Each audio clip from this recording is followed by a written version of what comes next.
धनु राशि के साथियों, यदि आपकी राशि धनु है यानी आपकी कुंडली में चंद्रमा आपकी धनु राशि यानी सेजिटेरियस में आसीन है, या आपका लग्न यानी जो फोरमोस्ट फर्स्ट हाउस होता है आपकी कुंडली का, वहां पर 9 नंबर अंकित है। 9 होता है धनु या सेजिटेरियस के लिए। मतलब यदि आपका लग्न 9 या सेजिटेरियस या धनु है, या आपकी कुंडली में 9 नंबर पे चंद्रमा विराजमान है, या 9 में 9 लग्न भी है और चंद्रमा भी वहीं पे विराजमान है, माने ये तीनों के लिए कहने का मतलब धनु लग्न जिनका है या जिनकी धनु राशि है, जन्म राशि, और यह दोनों एक साथ है। साथियों, 29 मार्च 2025 को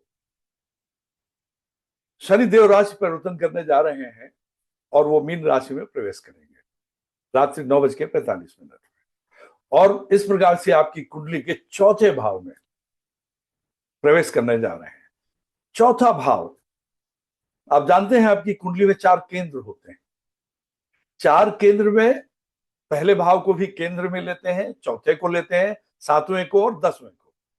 पहला, चौथा, 7वां, 10वां 4 होते हैं। जैसे किसी मेज को खड़ा करने के लिए पायों की जरूरत होती है, पायों की, लेग्स की, वैसे ही आपकी कुंडली को या आपके जीवन को खड़ा करने के लिए 4 केंद्रों की जरूरत होती है। इन 4 केंद्रों का सर्वाधिक महत्वपूर्ण स्थान है आपकी कुंडली में, यानी और इन चारों केंद्रों में से सबसे महत्वपूर्ण और पवित्र केंद्र स्थान है चौथा, जहां पर शनिदेव प्रवेश करने जा रहे हैं 29 मार्च 2025 को। और यानी आपके लग्न से या आपकी जन्म राशि से ये चौथा भाव होगा, इसलिए कंटक शनि की ढैया आपकी शुरू हो जाएगी 29 मार्च 2025 को रात्रि 9:45 में। साथियों, आपका जो लग्न है, आपकी जन्म राशि है, जो आपके लग्न के स्वामी है गुरुदेव बृहस्पति है, और शनिदेव उनके साथ समता का व्यवहार करते हैं।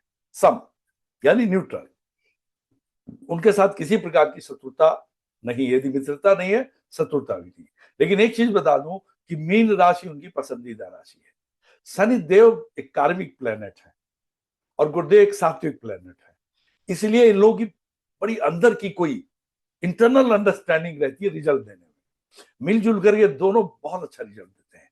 यद्यपि वो वायु तत्व के ग्रह शनिदेव जल तत्व की राशि है, और जो चौथा भाव है जल तत्व का भाव है। जल तत्व का मतलब इमोशनल एलिमेंट इन्वॉल्व है, इंटेलेक्चुअल भी है, साइकिक भी है, वो एलिमेंट इन्वॉल्व होता है। और मैंने अभी आपको बताया सबसे पवित्र आपका केंद्र है चौथा स्थान। इसको हम सुख भाव कहते हैं, मातृ का भाव, माता का भाव, मदर का, जननी का भाव। सुख भाव इसीलिए तो है भाई, जिसको माता का सुख मिला है उससे बड़ा सौभाग्य उसका हो ही नहीं सकता है। तो माता का भाव है, और ये आपके वाहन का भी भाव है। चल संपत्ति में चल अचल दोनों का है।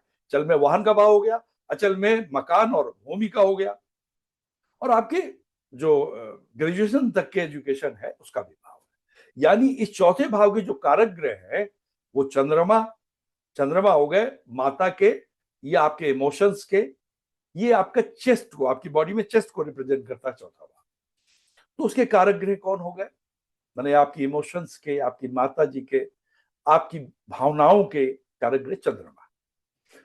आपके वाहन सुख के लिए शुक्र देव है, वो मतलब वो सिग्निफिकेटिव प्लेनेट है, कारक ग्रह, क्योंकि वाहन भाव, ये वाहन का भाव है, ये चौथा वाला सुख भाव है। इसमें सारी चीजें आपको हर प्रकार का सुख जो मिलता है वो वाला भाव है।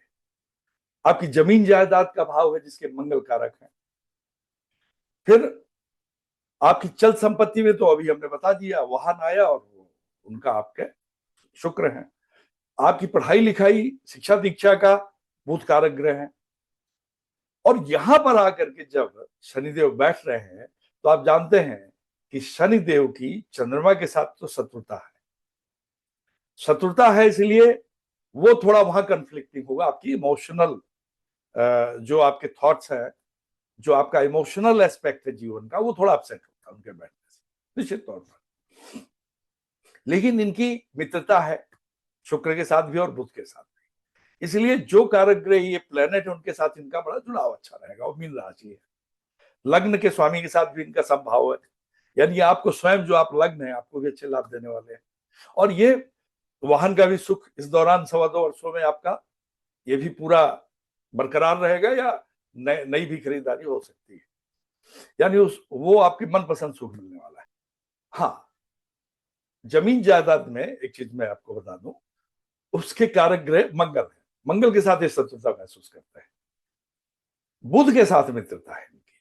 बुध चूंकि आपकी शिक्षा दीक्षा के हैं, तो यानी पढ़ाई लिखाई को लेकर और जो वाहन आदि सुख को लेकर के ये सब अच्छा रहने वाला है। जमीन जायदाद को लेकर थोड़ा इनिशियल संघर्ष रहेगा, लेकिन चूंकि वो धन भाव के स्वामी होकर यहाँ बैठे हैं चौथे भाव में, तो निवेश करा सकते हैं। और 12वीं राशि जो है आपकी काल पुरुष कुंडली में 12वां भाव होता है जो निवेश का होता है, तो निवेश करा सकते हैं खरीदने में अच्छा मकान वगैरह। यद्यपि शत्रुता है मंगल के साथ जो कारक ग्रह है, फिर वो निवेश करवा सकते हैं। और इसके अलावा यहां से बैठ के उनकी आपके छठे भाव जो सेवा का भाव है वहां पर है, 10वां भाव जो आपका कर्म का है वहां भी है, आप पर लग्न पर भी है, और दूसरे भाव के स्वामी है। यानी केपी ज्योतिष में दूसरा छठा 10वां अगर ये भाव इन्वॉल्व हो गए, यानी इस दौरान आपको सेवा में प्रोफेशन में कोई अपलिफ्टमेंट आपका होना है, पदोन्नति होगी, हो सकता है हो, या कोई और किसी प्रकार की प्रगति आपको देखने को मिले इस दौरान, तो मतलब अपलिफ्टमेंट होगा। और चूंकि वो मीन राशि में बैठे होंगे इस दौरान, तो आपका हर प्रकार से सेवा में भी ट्रांसफॉर्मेशन होगा। कई चीजों में आप अपनी प्रायोरिटीज को चेंज करेंगे, आप थोड़ा स्पिरिचुअलिज्म की ओर भी जाएंगे, और कई बार आपका मन उन चीजों में भी लगेगा। जब आप खाली बैठे होंगे तो कई बार हो सकता है कोई प्रार्थना कर रहे हो, कोई जप कर रहे हो, योगा कर रहे हो, ऐसा कुछ भी पूरी संभावना बनेगी इस दौरान। यानी कुल मिलाकर के इन हिसाब से आपकी चीजों का अच्छा रहने वाला है।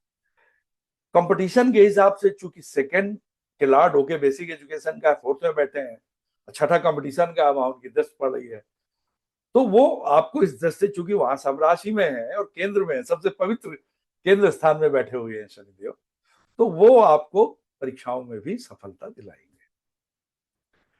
मान सम्मान दिलाएंगे, सामाजिक प्रतिष्ठा में वृद्धि होगी आपके।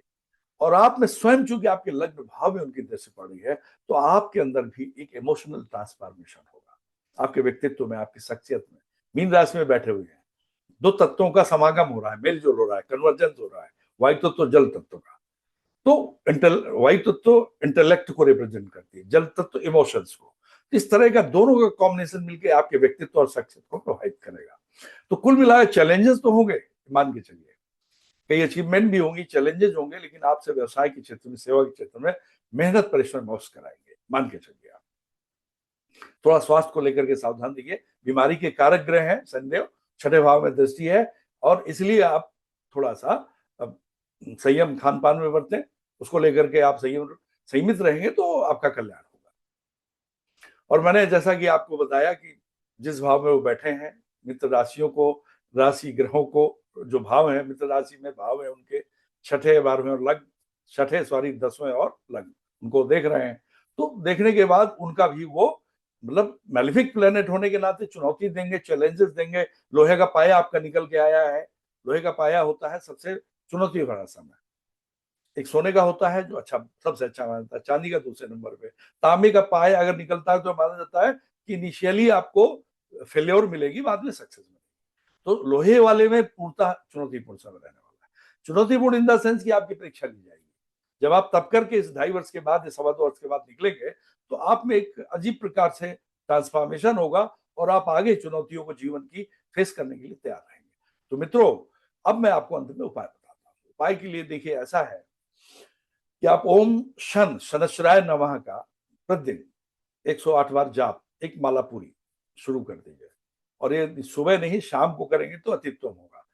उनका सायंकाल का समय होता है, सूर्यास्त के बाद का समय शनिदेव का। तो आप कार्यालय से आने के बाद और निवृत्त होकर के स्नान आदि करके या हाथ पैर धो करके आप एक ओम शनश्चराय नमः की एक माला कर दें। एक तो ये। दूसरा, अब आप शनि मंदिर में जाकर के या पीपल के पेड़ के नीचे प्रत्येक शनिवार को आप सरसों के तेल का दीपक जला दें और परिक्रमा लगा लें 7 बार, और ये कह दें कि हे प्रभु, जो भी पूर्व जन्म में जाने अनजाने में हमसे पाप कर्म है उनके लिए क्षमा करें, साष्टांग दंडवत करें, घर वापस आ जाए। ये लगातार 7 शनिवार करने से भी आपका कल्याण होगा। आप शनिवार के दिन आप सरसों तेल अपनी बॉडी में उसका लेप करें और स्नान करें। उस दिन आप कोई काला, अपना काली शर्ट या काला पैंट, जो भी आपको लगे, कोई ड्रेस काली पहन ले, उससे भी आपका कल्याण होगा। और आप कौवे को और गाय को, और आमतौर पे ये कॉमन उपाय ही होते हैं, और इनको तेल, सरसों के तेल की लगी हुई चिपड़ी हुई रोटी आप कौवे को और गाय को और या काले कुत्ते को खिला दें, उससे भी आपका कल्याण होगा। और मजदूरों की सहायता करें, गुप्त दान करें, अच्छा व्यवहार रखें। आपकी वजह से किसी मजदूर का, किसी सेवक का, आपके सबॉर्डिनेट की आत्मा को कष्ट ना पहुंचे, इसका पूरा ध्यान रखें। ये ढैया आपकी बहुत आराम से बीतेगी। कुछ चैलेंजेस होंगे ढैया में, 7.5 साल के पीरियड में, ढैया के लगभग 2.5 वर्ष के पीरियड में समस्याएं तो रहती हैं। कंस्ट्रक्शन की ढैया है, लेकिन कुल मिलाकर के आपके लिए जिस तरह से थोड़ा वो सिंह राशि या सिंह रंग के लोगों के लिए ज्यादा चुनौतीपूर्ण है, उतना आपके लिए नहीं है। और आप इसलिए ओम शंस नमः का दिन जाप करें और इससे आपका कल्याण होता